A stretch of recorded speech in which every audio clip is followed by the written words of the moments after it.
Douleur abdominale très intense, fièvre, tachycardie et hypotension. L'abdomen est distendu et sensible. Elle est déshydratée. Retard du remplissage capillaire. La fréquence respiratoire est très rapide. La peau est froide et cyanosée. Elle fait un choc septique. Faut du sérum phi, remplissage vasculaire. Antibio à large spectre et sonde nasogastrique pour soulager l'abdomen. On a placé une sonde rectale et une SNG pour le décompresser. Maman, on peut rentrer à la maison? Pas encore, mon pouce. Ce serait bien. Avez-vous eu la maladie de Crohn ou une rectocolite hémorragique? Non, j'ai enchaîné les infections urinaires ces temps-ci. Il y a peu de chances que ça ait un lien. Une diverticulite? Des voyages à l'étranger récemment? J'ai une enfant de 3 ans et pas de mari. On va vous garder sous antibiotiques et surveiller la distension. En attendant que ça aille mieux, est-ce que quelqu'un peut garder Marla? Non, personne. Je vais contacter l'assistance sociale pour qu'on s'occupe d'elle. Merci. Elle arrive quand, l'assistante sociale? Elle a dit une demi-heure. Si tu allais t'amuser avec les jouets, d'accord? C'est à cause de moi que maman est malade. Non, ma chérie, c'est pas ta faute. C'est comme ça, parfois les gens sont Maman, malades. elle a bu mon popo. Ta maman a vu ton popo? Non, bu.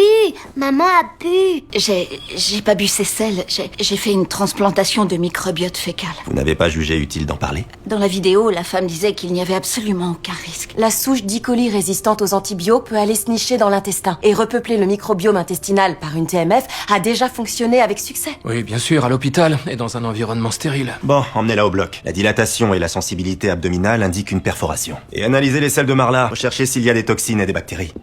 Isolez et séparez l'artère et la veine colique moyenne. Réséquez à la graffeuse la partie proximale et distale du côlon autour de la perforation.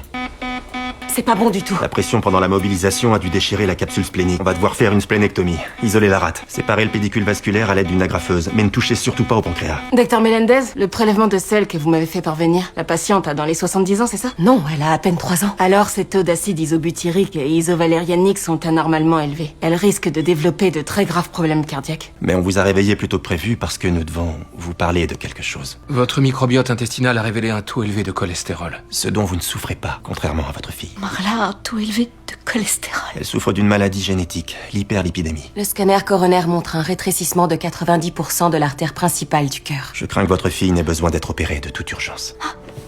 Code bleu! Je vous en prie, sauvez-la! Elle fait un arrêt cardiaque.